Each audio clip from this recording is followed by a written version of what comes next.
Arrival shock. Have you ever stood in a new place, looked around, and suddenly wondered why your heart felt heavier than your suitcase? I remember that moment very clearly. It was my first week in the United States. Everything looked clean, white, and organized, yet inside me, something felt completely out of place. I had dreamed about this country for years. I imagined opportunity, freedom, and a fresh start. But when I finally arrived, what hit me first was not excitement. It was silence. A deep, unfamiliar silence that made me miss home more than I ever expected. The airport was huge, cold, and efficient. People walked fast, talked fast, and seemed to know exactly where they were going. I didn't. I followed the signs like a robot, reading English words slowly in my head. Exit. Baggage claim. Ground transportation. Simple words, but my brain felt tired already. This was my first quiet lesson. English in textbooks feels friendly, but English in real life does not wait for you. During those early days, my body was awake while my mind lagged behind. Jet lag mixed with anxiety created a strange fog. I would wake up at 3 a.m., staring at the ceiling, listening to the hum of the heater. The air felt different. Drier. Colder. Even my skin reacted before my emotions did. Climate is not just weather. It enters your body, your mood, and your patience. Back home, I complained about heat and rain. In America, I learned that cold can make loneliness louder. You might think the hardest part was money, paperwork, or transportation. Honestly, it was none of those. The hardest part was feeling invisible. Cashiers smiled politely, but moved on quickly. Neighbors waved, but didn't stop to talk. Everyone was kind, but distant. It wasn't personal. It was cultural. In the US, privacy is respect. Back home, closeness is care. That difference sounds small, but it hits hard when you're already missing everything familiar. And then there was English. Real English.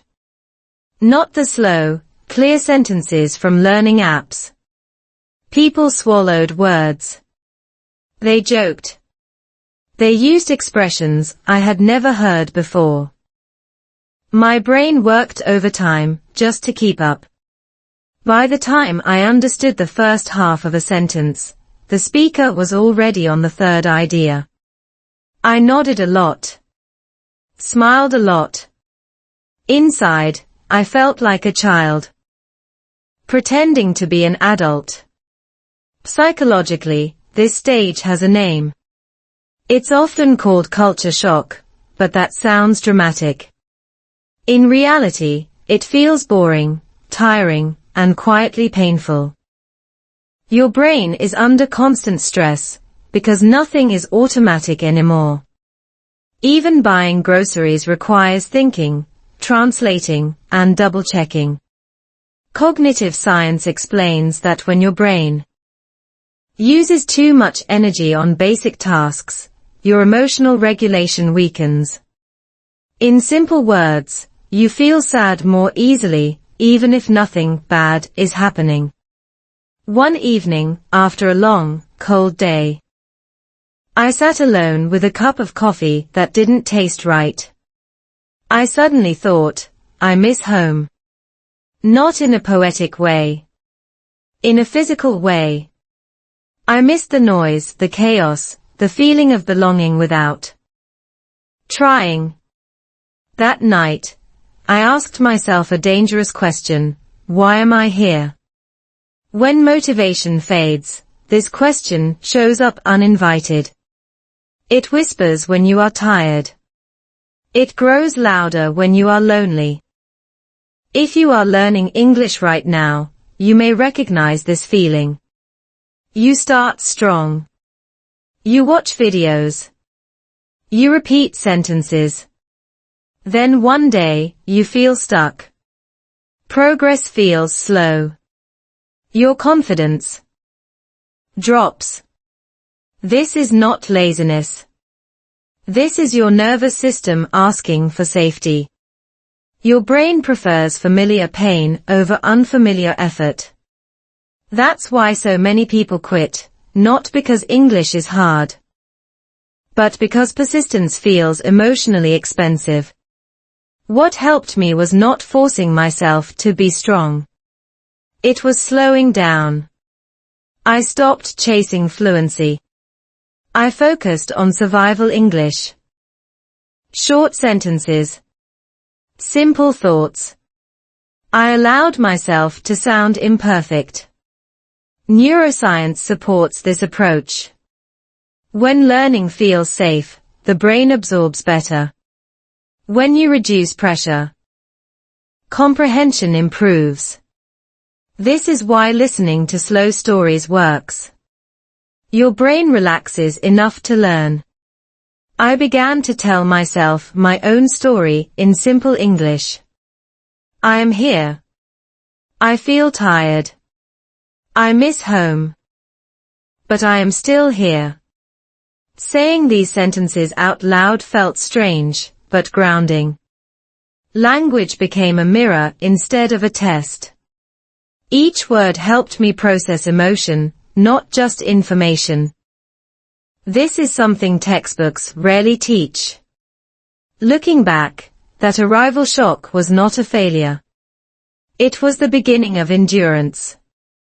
Not dramatic endurance, just quiet, daily choosing to stay. Choosing to listen again. Choosing to speak, even when my voice felt small. The US didn't change overnight. I did. Slowly. Awkwardly. One sentence at a time. So if you're watching this and feeling stuck, tired, or tempted to quit, know this: your discomfort is not a sign to stop. It's a sign that you've entered real learning. The kind that changes you. And yes, it hurts a little. But pain with direction is different from pain without meaning. In simple terms, your brain isn't broken. It's adapting. An adaptation always feels uncomfortable before it feels powerful. Climate versus body. Have you ever noticed how your mood changes before you even realize the weather has changed? In my second week in the United States, I learned that climate doesn't politely ask permission before it rearranges your body and your emotions. It simply arrives, sits down inside you, and starts changing things. Back home, I thought weather was just something you complained about. Here, I learned it can quietly rewrite your daily energy, your patience, and even your motivation to learn English. The cold was the first surprise. Not the dramatic, movie-style snowstorm kind. It was the steady, dry cold that slips into your joints and stays there. Mornings felt heavier. My hands moved slower. Even getting out of bed required negotiation. Your body, when placed in a new climate, enters a state of low-level stress.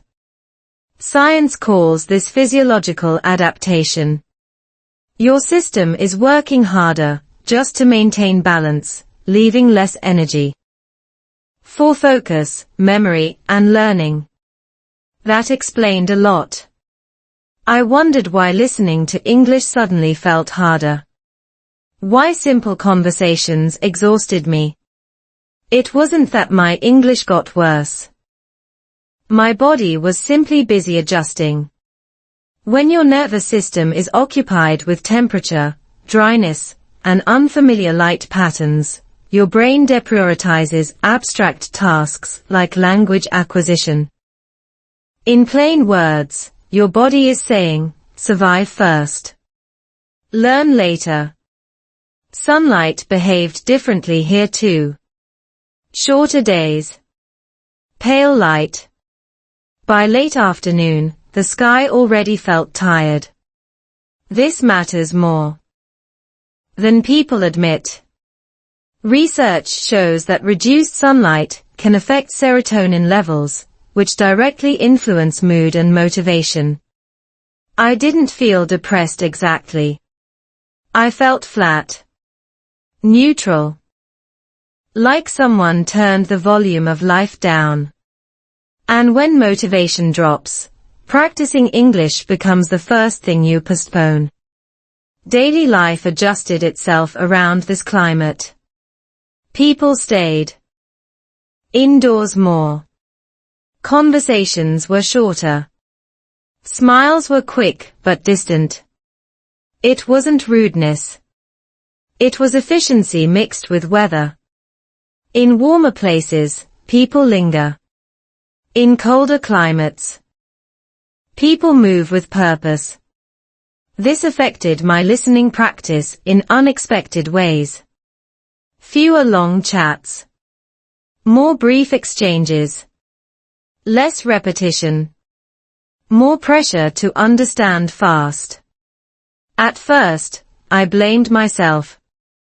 I thought, maybe I'm not trying hard enough. That thought is dangerous. It creates guilt where understanding should exist. Cognitive psychology tells us that self-blame during adaptation increases mental load, making learning even slower. The irony is cruel. The harder you judge yourself, the harder it becomes to improve. I remember standing at a bus stop one morning, wind cutting through my jacket, trying to replay an English sentence in my head. My teeth were almost chattering. That was the moment I realized something important. You cannot separate learning from environment. Language does not float in a vacuum. It lives inside your body. And your body was clearly uncomfortable. So I changed strategy. Instead of forcing long study sessions, I matched my learning to my energy. Short listening sessions. Slower speech. Familiar topics. I listened while walking, letting movement warm me up. Studies show that light physical activity increases blood flow to the brain, improving comprehension and memory. I didn't know the science then. I just knew it felt easier. I also began narrating my physical experience in simple English. It is cold today. My hands feel stiff. I miss the sun. These sentences were not impressive, but they were honest. Language became a way to process discomfort instead of escape from it. This reduced stress.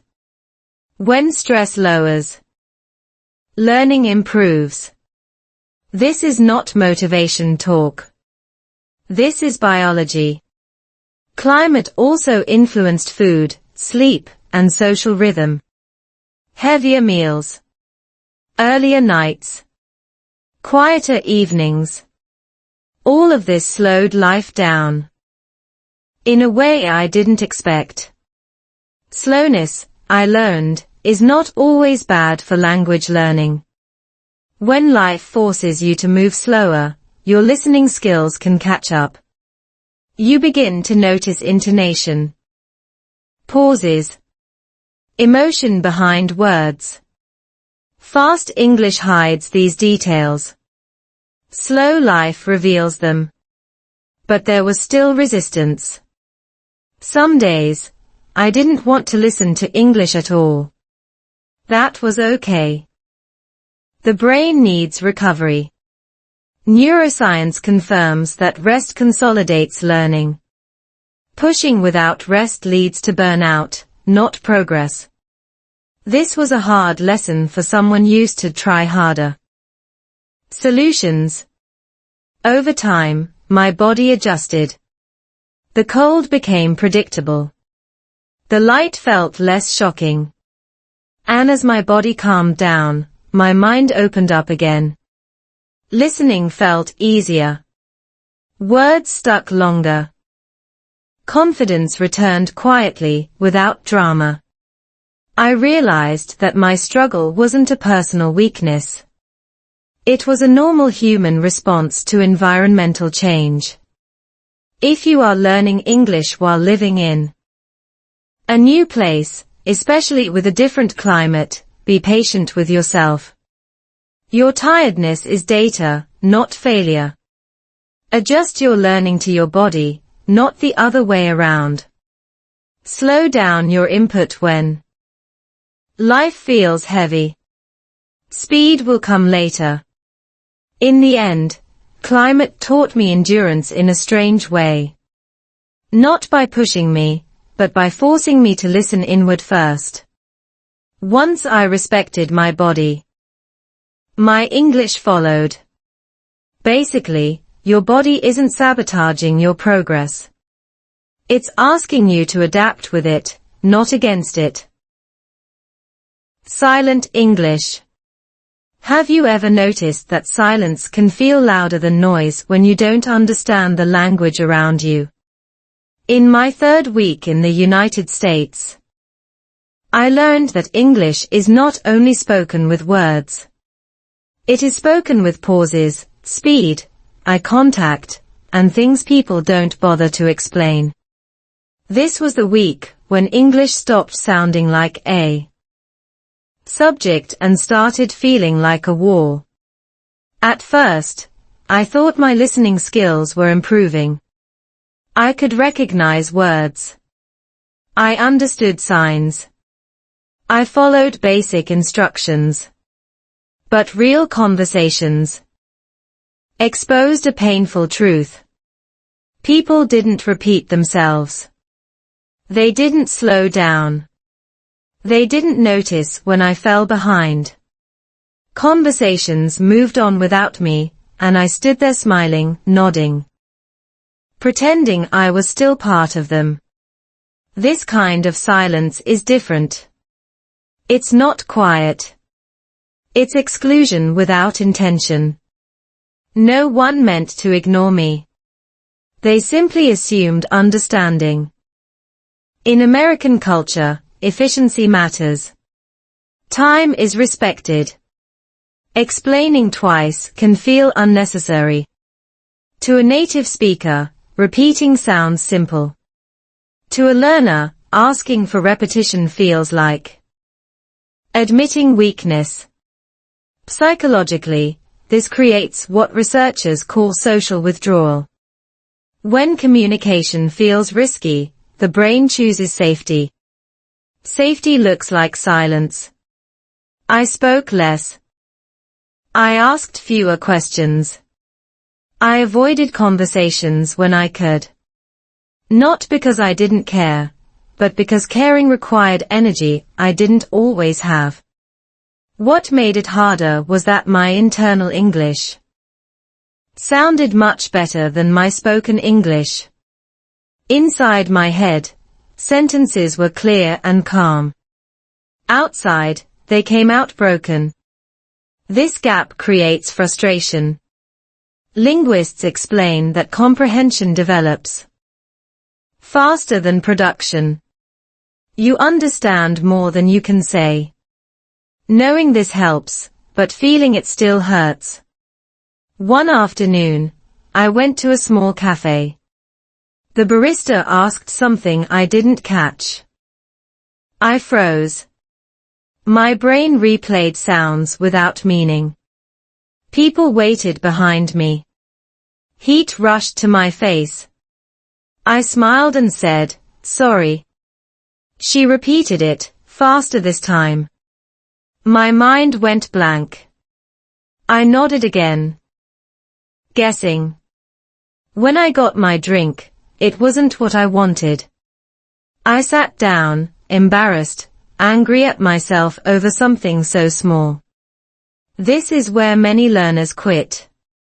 Not because of grammar. Because of emotion. Neuroscience shows that embarrassment activates the same brain regions as physical pain. Your body remembers these moments. Next time, it resists trying again. This is not laziness. It's protection. I realized I needed to change how I listened. Instead of trying to catch every word, I focused on intention, tone, context, facial expression. Communication is more than vocabulary. Studies in psycholinguistics confirm that meaning often comes from nonverbal cues. When I stopped chasing perfect understanding, partial understanding became enough. I also started practicing something uncomfortable, asking for help clearly and simply. Can you say that slowly? I'm learning English. These sentences felt heavy at first. But something surprising happened. Most people softened. Their voices slowed. Their faces relaxed. Silence broke. Not all the time, but enough to matter. This taught me a cultural lesson too. Americans value directness. Saying you need help is not weakness here. It's clarity. My silence had been confusing, not polite. Once I named my limitation, communication improved. Language learning is social before it is intellectual. I began listening to English differently outside conversations as well. Instead of passive listening, I listened with curiosity. I noticed how people start sentences, how they hesitate, how they simplify when speaking to children or elders. This exposed natural English, not textbook English. Slow, imperfect, human English. At night, I replayed short conversations in my head. Not to judge myself, but to learn patterns. This kind of reflection strengthens neural connections. Memory consolidates during rest. You don't need hours of study. You need attention and kindness toward yourself. Silence still showed up. But it changed shape. It became a pause, not a wall. I learned that silence can be part of communication. You don't have to fill every gap with words. Sometimes, listening quietly is enough to stay present. If you feel invisible when using English, remember this: your voice is not gone. It's resting. Language grows in safe spaces. Create those spaces for yourself. Choose slow content. Repeat gentle stories. Speak when you're ready, not when you're forced. Eventually, English stopped feeling like an exam. It felt like a tool. Again. Not perfect. Not fast. But usable. And that's where confidence begins. Basically, silence wasn't my enemy. Fear was. Once I stopped fearing mistakes, English started answering back. Cultural distance. Have you ever felt lonely in a room full of polite people? By the fourth week in the United States, I realized that culture is not something you see first. It's something you feel after the smiles fade and the conversations end quickly. Cultural distance doesn't shout. It whispers, repeatedly, until you start questioning yourself. Back home. Connection happens through interruption. People talk over each other, laugh loudly, ask personal questions early. Here, conversations felt measured, clean, respectful, and somehow, empty. People asked, "How are you?" but didn't wait for an answer beyond good. At first, I thought they didn't care. Later, I understood they were following a script designed to protect boundaries. This difference sounds small, but it affects your sense of belonging. Anthropologists explain that cultures vary on a spectrum from high context to low context communication. In high context cultures, meaning lives between the lines. In low context cultures like the US, meaning lives in the words themselves. I was trained to read silence as warmth. Here, silence meant privacy. My brain struggled to recalibrate. I kept searching for hidden meanings that weren't there. When neighbors didn't invite me in, I felt rejected. When co-workers didn't share personal stories, I assumed distance. The truth was simpler. They were being respectful. Cultural misinterpretation created emotional friction, and friction drains learning energy. Language learning suffered because of this. I hesitated to speak, not from fear of grammar, but fear of crossing invisible lines. Was I being too personal? Too quiet? Too much? Social uncertainty increases cognitive load. Psychology shows that when you're unsure of social rules, your working memory fills up with monitoring behavior instead of processing language. I remember a small moment that clarified everything. I asked someone how their weekend was. They answered briefly, then asked me the same. I started sharing a longer story, like I would back home. Their eyes stayed kind, but their body shifted. Subtle signals. I stopped mid-sentence. That night, I replayed the moment, embarrassed again. This is where many learners confuse culture with language. They think their English is wrong, when actually their timing is different. Cultural fluency often lags behind linguistic fluency. You can speak correctly and still feel offbeat. Understanding this reduced my self-blame. So I studied culture the same way I studied English. Slowly. Observationally. I watched how people ended conversations. How they disagreed politely. How humor worked. American humor often relies on understatement and irony. Missing that made jokes fall flat. But once I noticed patterns, things clicked. I adjusted my communication style. Shorter answers. Clearer points. Fewer assumptions. This wasn't losing myself. It was learning a new social rhythm. Neuroscience supports this adaptability. The brain is plastic. It reshapes itself based on repeated exposure. Cultural learning is still learning. I also learned that distance does not equal coldness. Americans often show care through actions, not words. Helping with logistics. Respecting time. Giving space. Once I reframed this, my emotional resistance softened. Resistance consumes energy. Acceptance frees it. With less emotional friction, my English improved again. I listened better, because I wasn't busy overthinking. Reactions. Listening comprehension increases when anxiety drops. This is backed by second language acquisition research. Emotion and cognition are partners, not enemies. I began practicing English with cultural awareness. Instead of long explanations, I practiced concise storytelling.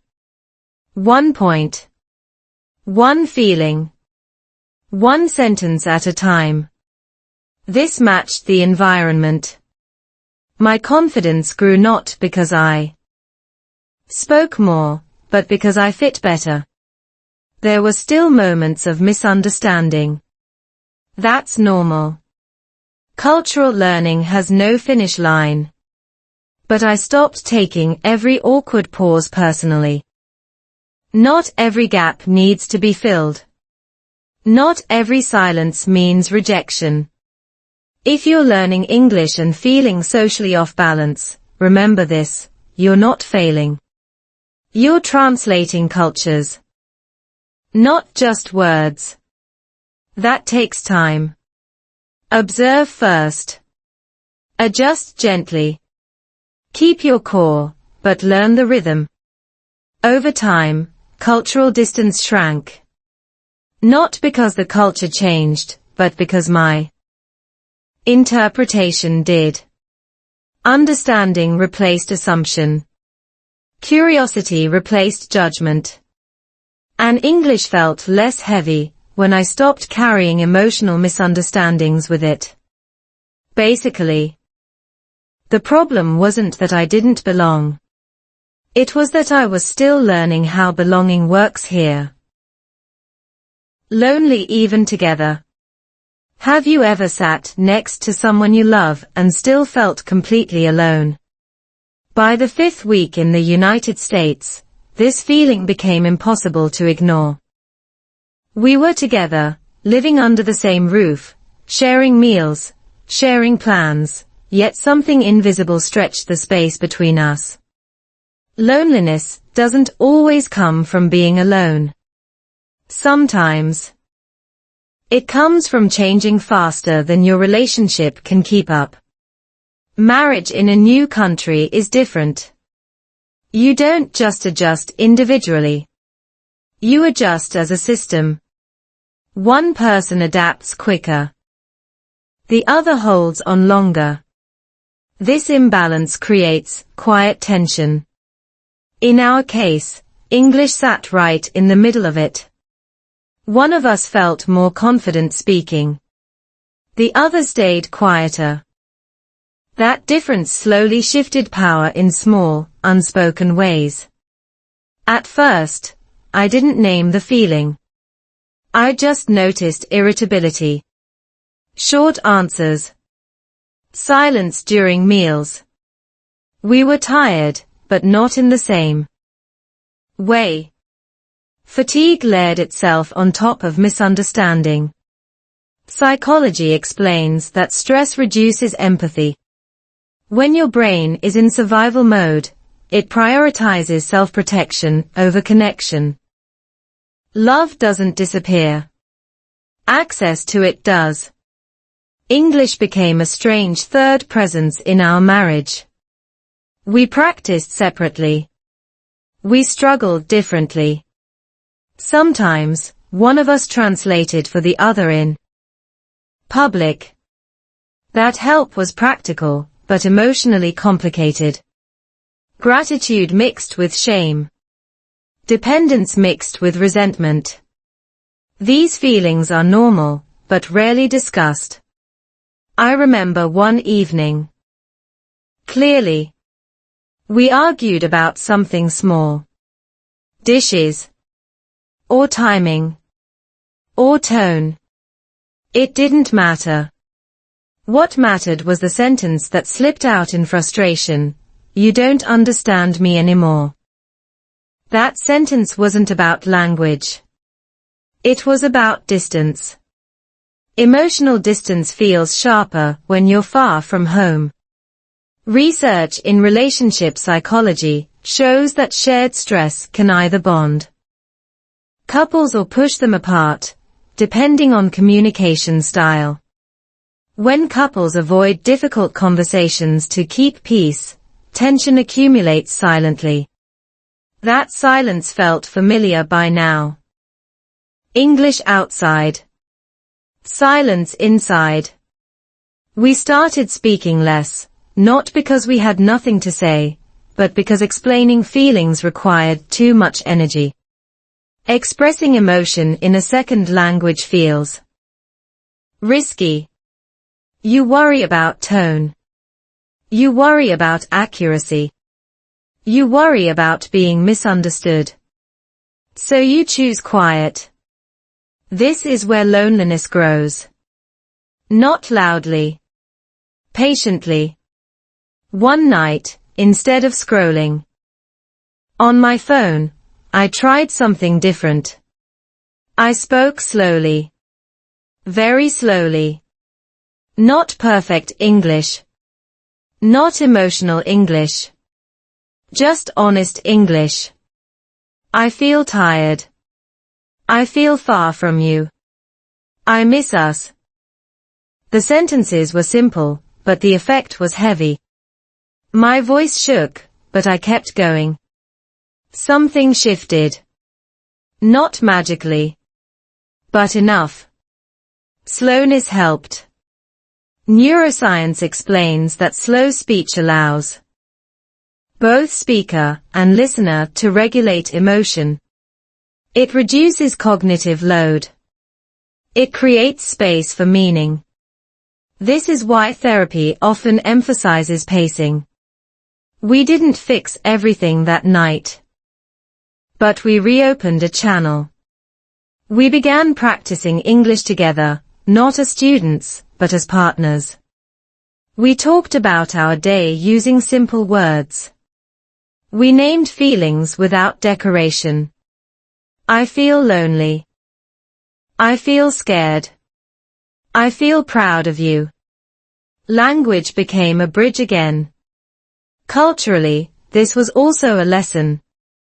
In the US, emotional independence is valued. People manage stress individually. Back home, stress is shared. We were unconsciously following different rules. Once we noticed this, we adjusted expectations. We stopped assuming. We started asking. Loneliness inside a relationship is especially painful because it carries guilt. You think, I shouldn't feel this way. That thought makes it worse.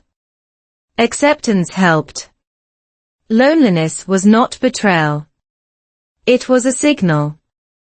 A signal that connection needed a new form. Our English practice changed too. We listened to slow stories together. We repeated sentences. We laughed at mistakes. Shared laughter rebuilds safety. Psychologists call this emotional repair. Small moments of positive interaction outweigh big conflicts over time. Gradually, the house felt warmer.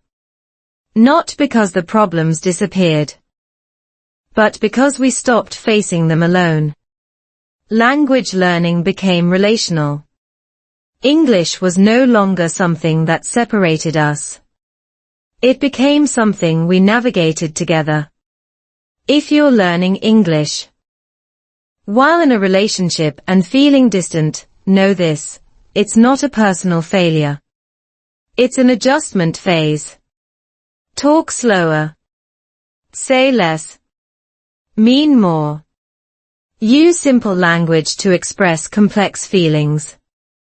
Complexity can wait. Loneliness doesn't mean love is gone. It means love is asking for attention in a new environment. Basically, we weren't drifting apart. We were learning how to stand together in a place that changed us both. Daily endurance. Have you ever felt tired before the day even began? By the 6th week in the United States, endurance stopped being a big idea and became something very small and very daily. It wasn't about dramatic challenges anymore. It was about waking up, putting on clothes, and deciding, again, to keep going. Endurance, I learned, is rarely heroic. It's repetitive, quiet, and often invisible. Daily life in the US looks simple from the outside. You wake up. You commute. You work. You shop. You sleep. But for someone still adapting, each step contains friction. Nothing flows automatically yet. Your brain is constantly translating systems, not just language. Bus schedules, store policies, social expectations. Even trash sorting rules felt unfamiliar. Decision fatigue set in quickly. Psychology explains this clearly. When your brain makes too many small decisions, your willpower weakens. This is called decision fatigue. By afternoon, my patience dropped. Listening to English felt heavier. Speaking felt slower. Not because my skills disappeared, but because my mental battery was low. I noticed it most during errands. A simple grocery trip could drain me. Reading labels. Understanding discounts. Answering casual questions at checkout. Do you want a bag? Do you have a rewards card? These were easy sentences. Yet my brain treated them like obstacles. Repeated exposure without full comfort creates microstress. Microstress accumulates. At home, I felt guilty for being tired for no reason. This guilt made endurance harder. Neuroscience shows that self-criticism activates threat responses in the brain, increasing cortisol. High cortisol interferes with memory and learning. In other words, judging yourself makes English harder, not easier. So I reframed endurance. Instead of asking, how do I push through? I asked, how do I reduce friction? Small changes mattered. I prepared phrases in advance. I reused familiar routes. I simplified routines. Habits reduce cognitive load. When fewer decisions are needed, energy frees up for learning. I also adjusted expectations. Some days were not for progress. They were for maintenance. Survival days still count. This mindset protected my motivation. Motivation isn't constant fuel. It's a fragile flame. Wind kills it. Shelter keeps it alive. Culturally, endurance in the US often looks private. People don't complain much. They handle it. This can make you feel weak if you struggle. But endurance doesn't mean silence. It means choosing sustainable effort. Sustainable effort includes rest. I started timing my English practice differently. Short sessions in the morning, when my brain was fresher. Passive listening at night. Research supports this. The brain learns best when alert and consolidates during rest. Long, exhausting sessions feel productive but often backfire. Emotionally, endurance tested my marriage again. We were both tired in different ways. Some evenings passed without conversation. Instead of forcing talk, we accepted quiet. Quiet without resentment feels different. It feels safe. Safety restores energy. One afternoon, I missed a bus because I misunderstood an announcement. I stood there, cold and annoyed, thinking, why is everything so hard? That thought felt heavy. Then I caught myself. Nothing was actually wrong. I was just tired. Tired brains dramatize. Recognizing fatigue prevented emotional spirals. Endurance also changed how I listened to English stories. I stopped trying to understand everything. I let words wash over me. This kind of relaxed listening improves comprehension over time. Language learning doesn't always require effortful focus. Sometimes, exposure is enough.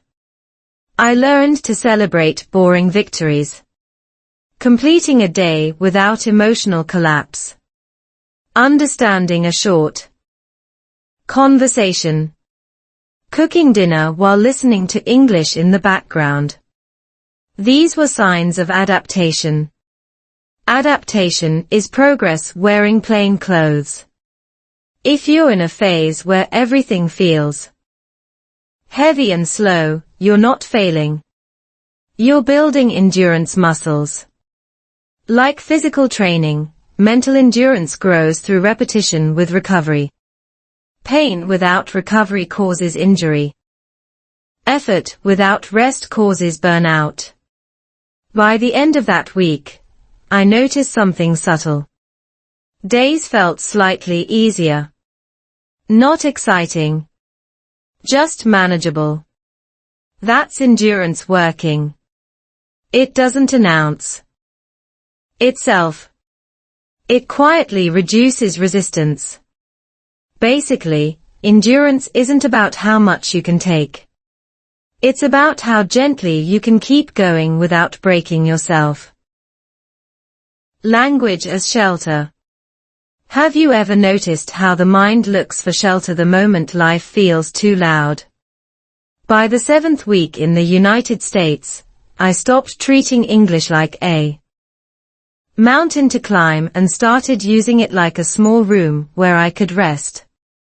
Not to impress anyone. Not to perform. Just to breathe. This shift changed everything. Up to that point, English had felt like pressure. Speak clearly. Understand fast. Don't make mistakes. But pressure doesn't help a tired brain. Neuroscience tells us that when the brain senses threat, social judgment, embarrassment, failure, it redirects resources away from learning. In simple terms, fear closes the door that learning needs open. I didn't need more discipline. I needed safety. So I made English smaller on purpose. I chose slow stories, familiar voices, predictable structures. I listened while doing simple tasks, washing dishes, folding clothes, walking around the block. This wasn't multitasking. It was anchoring. When the body feels safe, the mind listens better. Repetition became comforting instead of boring. I also started talking to myself in English, quietly. Without an audience. Today was long. I feel okay now. I will rest. These sentences weren't academic, but they were grounding. Psychologists call this self-directed speech, and it plays a key role in emotional regulation. Children use it naturally. Adults forget they are allowed to. Using English this way reduced my anxiety. Language stopped judging me. It started holding me. When I made mistakes, no one reacted. Because no one was there. That freedom mattered. Learning thrives in private spaces before it survives in public ones. I noticed something else too. My listening improved faster when I wasn't trying. When I let English be background shelter, my brain absorbed patterns naturally. Research in second language acquisition supports this. Comprehensible input works best when it's slightly below your stress threshold. Calm curiosity beats forced concentration. Emotionally, this week felt different. Not lighter. Quieter. The noise of self-criticism softened. I wasn't chasing fluency anymore. I was building familiarity. Familiarity builds trust. Trust builds confidence. Confidence invites speech. At home. This change affected my relationship as well. Instead of studying, we shared English moments. We listened together. We repeated lines playfully. Laughter returned, not because things were perfect, but because they were gentle. Shared gentleness repairs emotional distance. Culturally, I realized something important. In the US, many people use language functionally, not emotionally. Language solves problems. Schedules tasks. Exchanges information. But it can also soothe. That part is rarely taught. I had to rediscover it myself. I began choosing content that felt emotionally safe.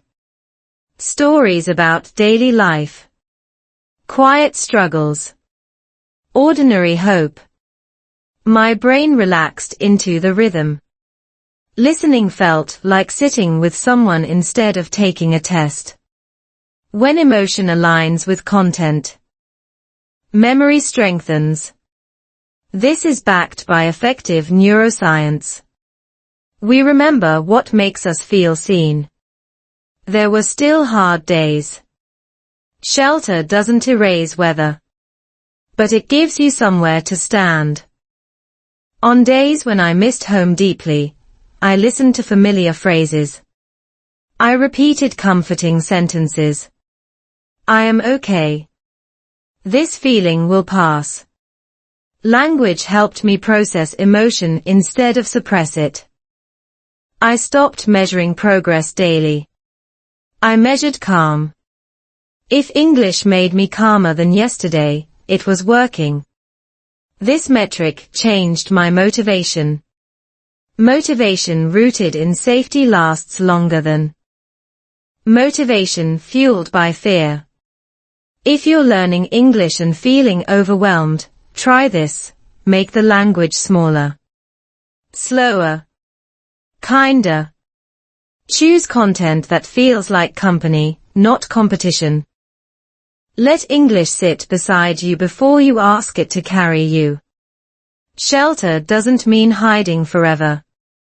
It means recovering enough to step back out. By the end of that week, I spoke a little more. Listened a little longer. Not because I pushed harder, but because I rested deeper. Basically, English didn't become easier because I improved. I improved because English stopped hurting. Small wins matter. Have you ever ignored a small victory because it didn't look impressive enough? By the 8th week in the United States, I almost did. I was still waiting for a big breakthrough, the moment when English suddenly felt fluent, when life felt settled, when missing home stopped hurting. That moment didn't arrive. Instead, something quieter happened. Small wins began stacking up, and I nearly missed them because they didn't come with fireworks. One morning, I realized I had understood a short conversation without translating it in my head. It wasn't complex. Just a few sentences exchanged naturally. I kept walking before my brain could celebrate. That was the problem. I had trained myself to look for dramatic progress. Not subtle adaptation. But learning rarely announces itself loudly. Psychology calls this the progress blindness effect. When improvement is gradual, the brain treats it as normal and stops noticing it. This is especially common in language learning. You focus so much on what you still can't do that you overlook what you now do effortlessly. The danger is motivation erosion. When progress feels invisible, effort feels pointless. I decided to slow down my judgment, not my learning. I started noticing tiny shifts. Ordering food without rehearsing. Understanding jokes half the time instead of never. Recognizing emotion in tone even when I missed words. These weren't fluency milestones. They were functional victories. Function matters more than perfection. Neuroscience supports this focus. Dopamine, the motivation chemical, is released not only by big rewards, but by perceived progress. When you acknowledge small wins, you reinforce learning pathways. When you ignore them, your brain withholds motivation. In simple terms, celebrating small wins teaches your brain that effort is worth it.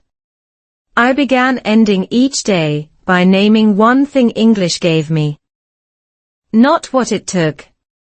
What it gave. Maybe it gave me clarity. Maybe confidence.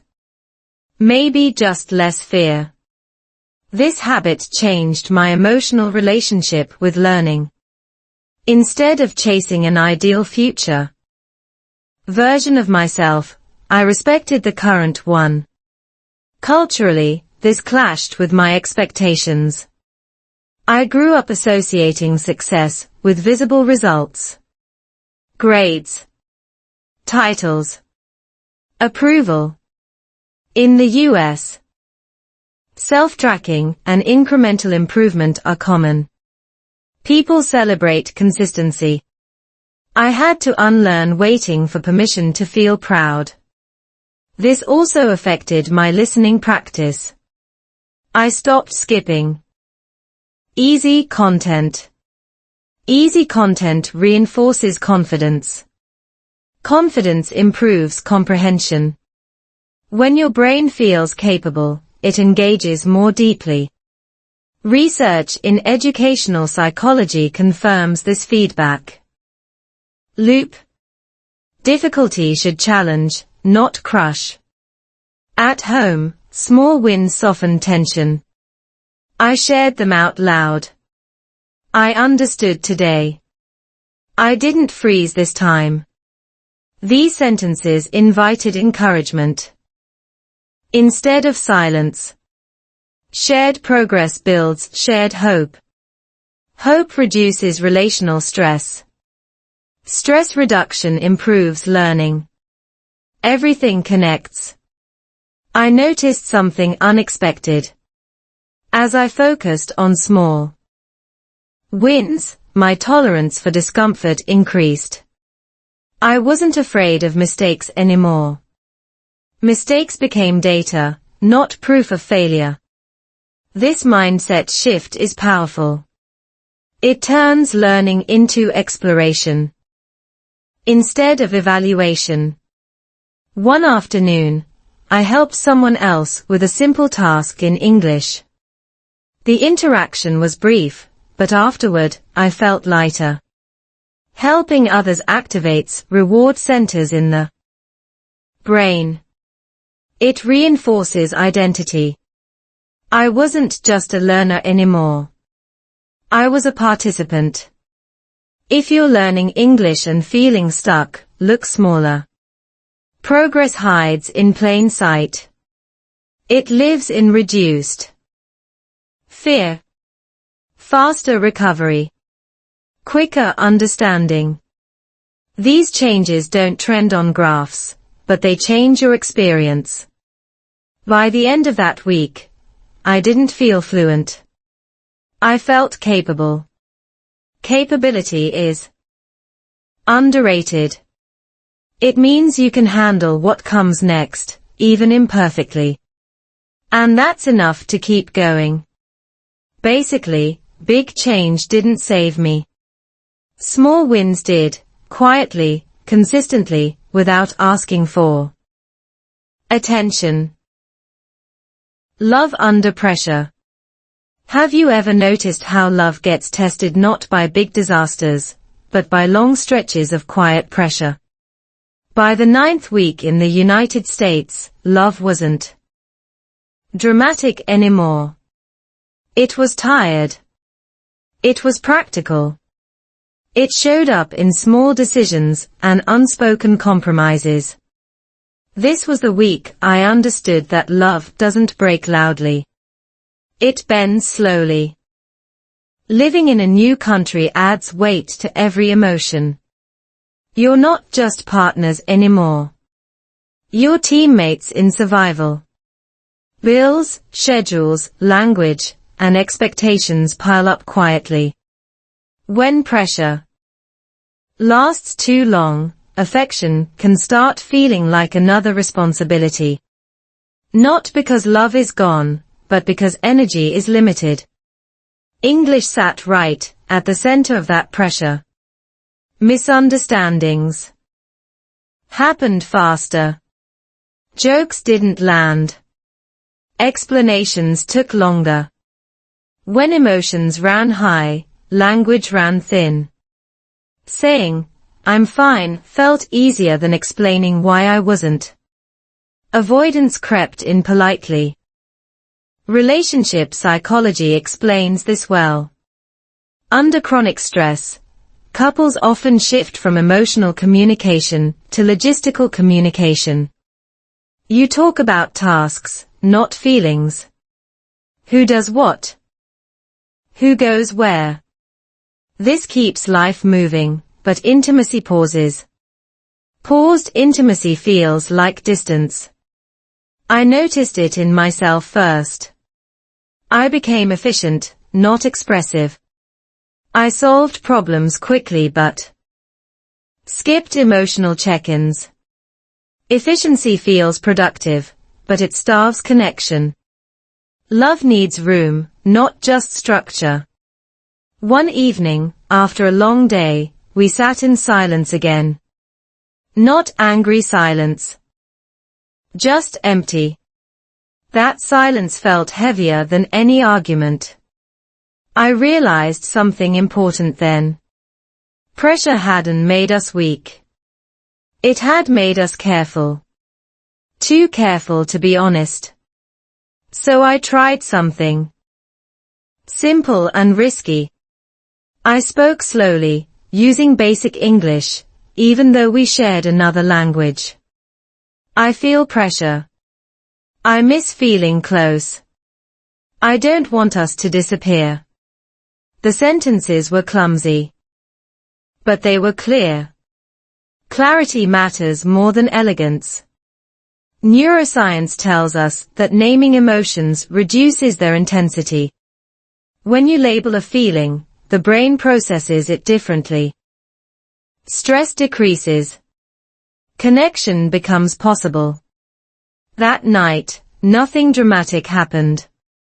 But something softened. We began using English as a neutral ground. It removed emotional shortcuts. Forced simplicity. You can't hide behind complex language when your vocabulary is small. You say what matters, or you say nothing. That constraint helped honesty. Culturally, this was interesting. In the US, emotional directness is often valued, but only when done calmly. Raised voices feel unsafe. Slow, clear statements feel respectful. Adjusting to this style reduced conflict. Not because we suppressed emotion, but because we paced it. Pressure also revealed different coping styles. One of us wanted to talk immediately. The other needed time. Neither was wrong. But mismatch creates friction. Learning each other's rhythm became part of love's work. Love isn't just feeling. It's coordination. English learning played a role here too. Listening became more important than speaking. Listening without fixing. Without correcting. just receiving. Active listening reduces defensiveness. This is supported by relationship research. Feeling heard restores safety faster than being right. There were moments when love felt thin. Not absent. Thin. On those days, we focused on actions instead of words. Making food. Sharing a walk. Sitting together. Attachment theory explains that physical presence regulates emotion. You don't always need perfect language to reconnect. Gradually, pressure stopped feeling like a threat. It became information. It showed us where we needed to adjust. Slower pace. Lower expectations. More rest. Less comparison to before. Love isn't supposed to feel the same in every environment. It adapts, or it strains. If you're learning English while navigating a relationship, understand this. Language stress amplifies emotional stress. Be gentle. Speak slower. Say less. Choose timing wisely. Don't wait for perfect words. Honest words are enough. By the end of that week, love felt steadier again. Not exciting. Stable. Like something that could hold weight without cracking. Pressure didn't destroy it. It reshaped it. Basically, love under pressure doesn't ask, are we happy? It asks, are we willing to adjust together? And that question changes everything. Family redefined. Have you ever realized that the word family can feel familiar and foreign at the same time? By the 10th week in the United States, I stopped assuming I knew what family meant. I had carried an old definition with me across the ocean, wrapped tightly in habit and memory. Living here slowly loosened it. Not by force, but by exposure. Back home. Family was constant presence. Noise. Advice you didn't ask for. Help you didn't always want, but received anyway. Family meant involvement. In the US, family felt quieter. More contained. People loved deeply, but from a respectful distance. At first, that distance felt like absence. I noticed it in small interactions. Parents scheduling time with adult children. Couples managing everything independently. Grandparents visiting instead of staying. Nobody was cold. They were intentional. This intentionality confused me. I interpreted space as lack of care. That misunderstanding created unnecessary sadness. Anthropologists describe this difference as collectivism versus individualism. In collectivist cultures, family identity overlaps heavily. In individualist cultures, autonomy is prioritized. Neither is better. They simply protect different values.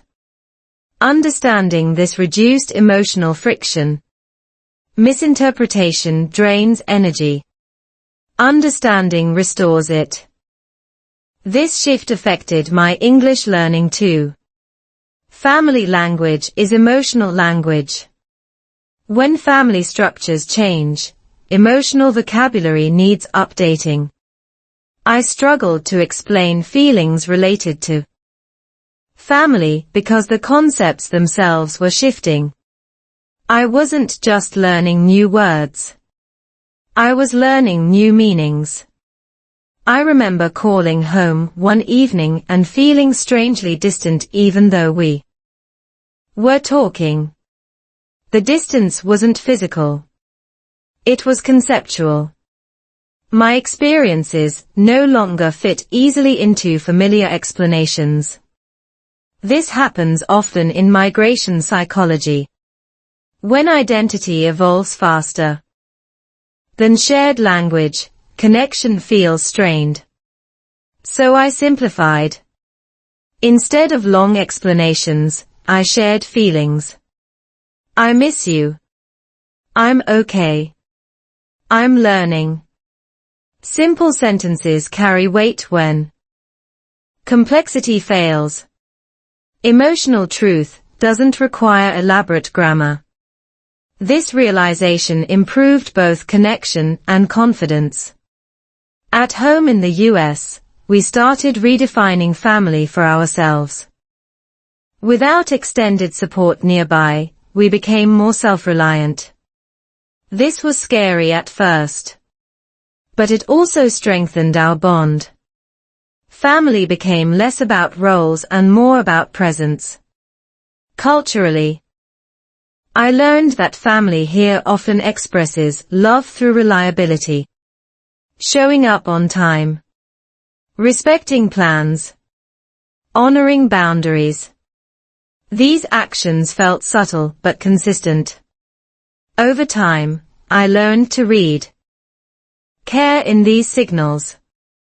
My emotional literacy expanded. This redefinition also eased pressure. I stopped expecting others to fill emotional gaps automatically. I learned to ask. Asking felt vulnerable but effective. In American culture, needs are often assumed to be individual responsibility until expressed. Once expressed, support appears. Neuroscience explains why this adjustment mattered. When expectations mismatch reality, stress increases. When expectations align, the nervous system calms. Calmer systems learn better.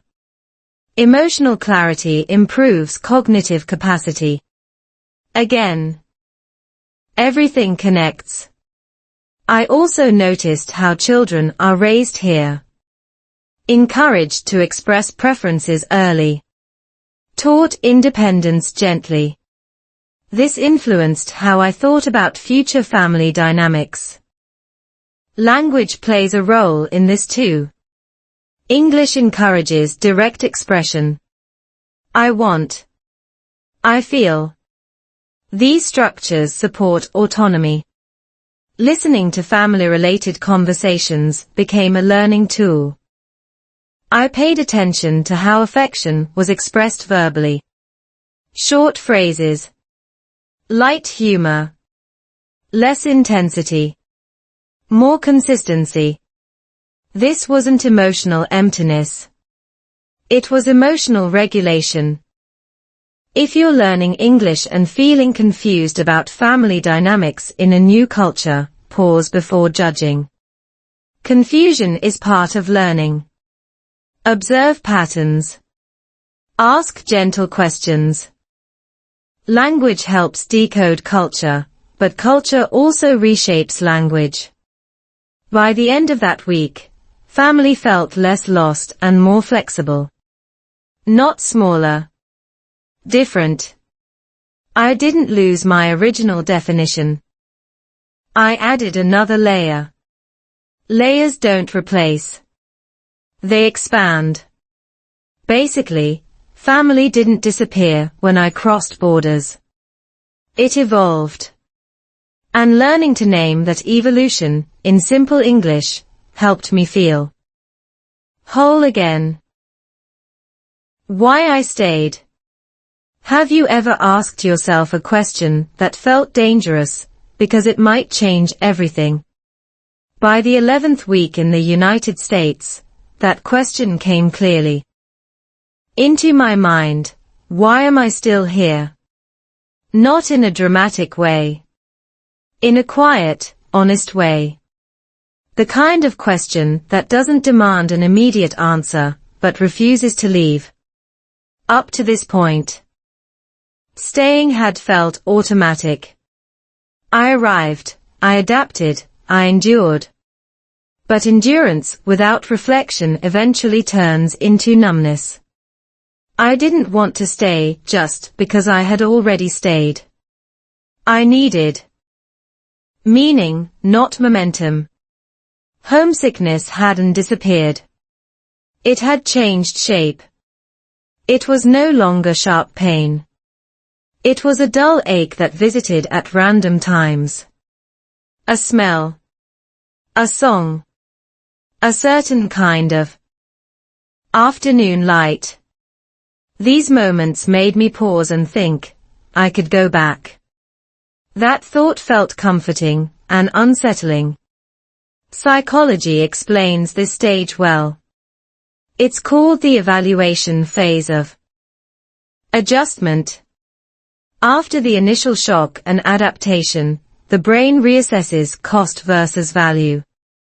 If value feels unclear, motivation weakens.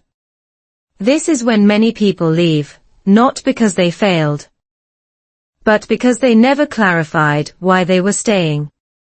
I realized my earlier reasons were borrowed.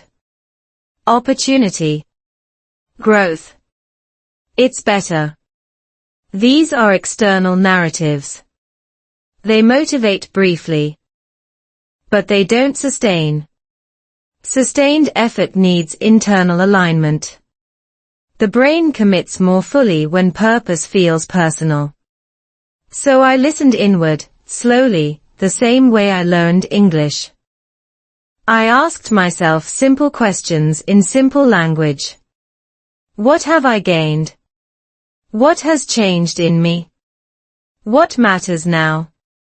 These questions didn't demand perfect grammar. They demanded honesty. The answer surprised me. I hadn't stayed because things were easy. I stayed because I was becoming more capable. Not more fluent. More capable. I could handle discomfort better. I could listen without panic. I could communicate, even imperfectly. Capability builds dignity. Dignity builds attachment. Neuroscience supports this. Mastery, even partial mastery, activates reward circuits in the brain.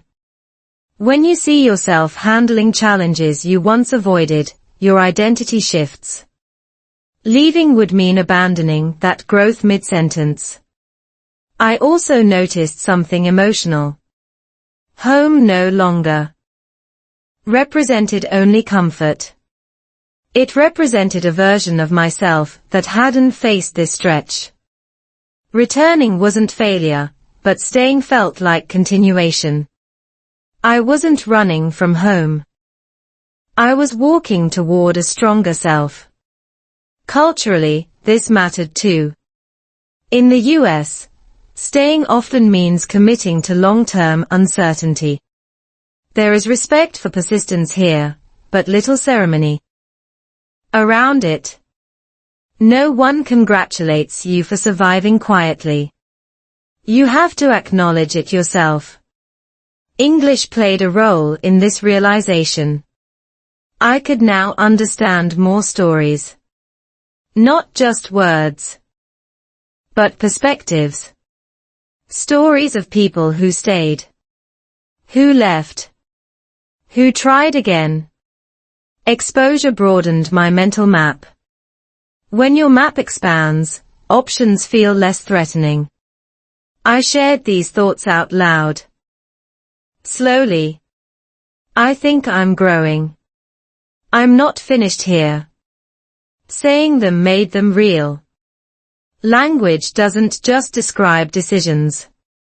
It solidifies them. Speaking your reason anchors it. There was still fear. Staying doesn't eliminate fear. It reframes it. Fear became information, not a command. This is hard, stopped meaning leave. It started meaning pay attention. If you're learning English, or building a life, and asking yourself why you're still trying. Pause. Don't answer with other people's reasons. Answer with evidence. Look at what you can do now that you couldn't before. That's your data. By the end of that week, I didn't feel certain. I felt clear. Clarity is quieter than certainty, but more stable. I stayed not because I owed anything to the place, but because I owed something to the version of myself that had grown here. Basically, I didn't stay because I missed home less. I stayed because I trusted myself more. Endure with meaning. Have you ever realized that endurance feels different when you finally understand why you are enduring? By the 12th week in the United States, I stopped counting time and started noticing meaning. The days were still challenging. English was still imperfect. Homesickness still appeared without warning. But something fundamental had shifted. Endurance was no longer about surviving. It was about choosing. Earlier, endurance felt heavy. Like carrying a bag you didn't pack yourself. You move forward, but resent the weight. Now, the weight felt intentional. Chosen weight feels lighter, even when it's objectively the same. Psychology explains this clearly. When people attach meaning to effort, perceived stress decreases. The brain processes difficulty differently when it believes the pain serves a purpose. I looked back at the past weeks and saw a quiet arrival shock. Physical discomfort. Language silence. Cultural confusion. Emotional distance. Daily fatigue. Then shelter. Then small wins. Then pressure reshaping love. Then redefining family. Then clarity. None of these stages were glamorous. But together, they formed a story I could stand inside. Endurance without reflection is suffering.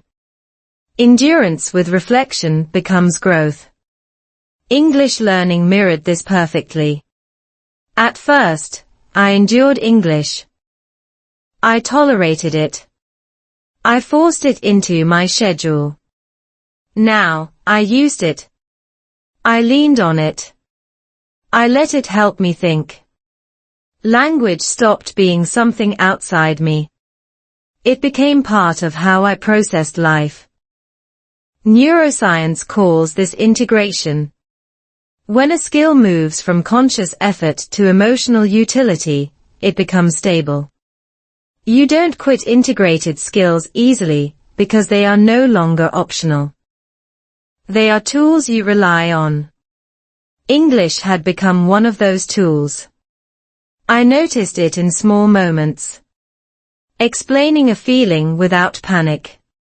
Listening to a story and catching humor. Comforting myself with familiar phrases. These weren't exam achievements. They were life achievements. Language had crossed into identity. Culturally, I also found peace. I no longer compared constantly. Comparison drains meaning. I accepted that my journey didn't need to look efficient or impressive. In the US, there's a strong narrative around success. But beneath that, there's quiet respect for resilience. People rarely say it out loud, but they notice who stays kind under pressure. Endurance also reshaped love. We didn't become perfect. We became practiced. Practiced at repairing. Practiced at speaking slowly. Practiced at listening when tired. Love matured through friction, not fantasy. This kind of love lasts. Family, too. found a new shape. Not weaker. More intentional. Distance taught me appreciation. Redefinition taught me flexibility. I learned that family is not a fixed structure. It's a living agreement that adjusts to reality. Most importantly, I learned to endure without erasing myself. Endurance doesn't mean silence. It doesn't mean swallowing everything. It means choosing what is worth carrying and setting the rest down. This distinction changed my mental health. It reduced burnout. It restored agency. If you're watching this and wondering what you are willing to endure, ask yourself a better question. What am I enduring for? Not for approval. Not for comparison. For growth. For stability. For love. For self-respect. Endurance without meaning will break you. Endurance with meaning will shape you. From a learning perspective, this matters deeply. Language learning is long-term endurance. There are no shortcuts that bypass patience. But when English becomes a way to understand yourself, not just the world, quitting feels unnatural.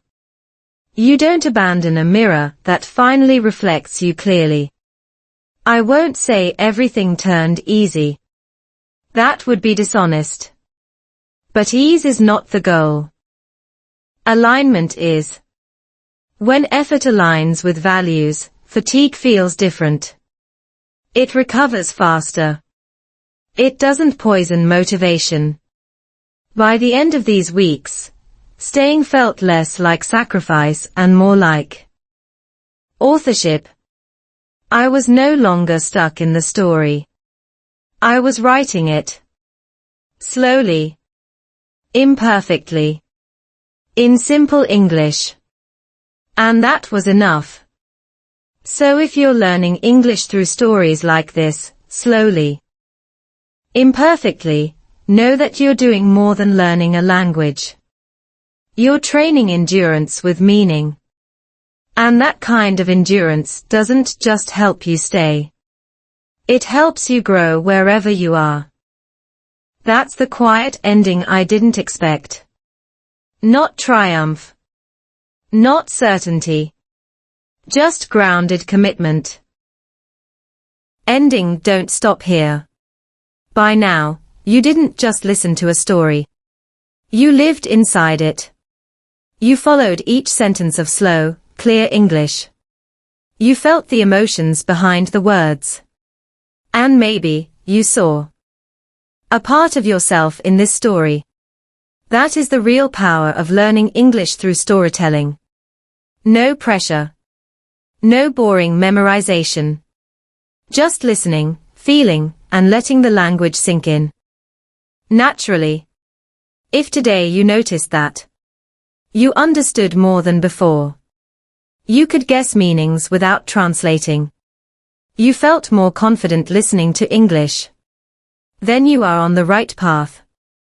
But this journey is not over yet. This story is only one piece of something bigger. Many more stories are waiting for you. Stories about love and choices. Stories about mistakes and growth. Stories that help you understand English naturally, without stress.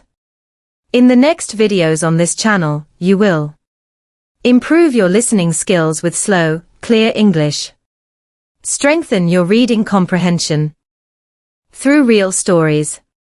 And most importantly, speak English with more confidence, because you're getting used to natural storytelling.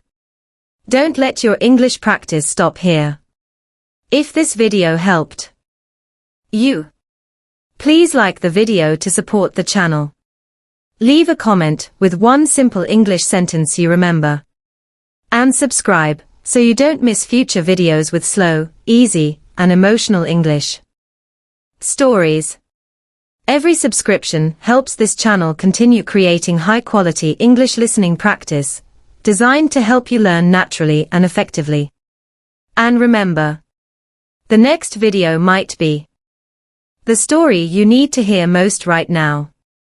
See you in the next story. Let's continue learning English the most natural way possible.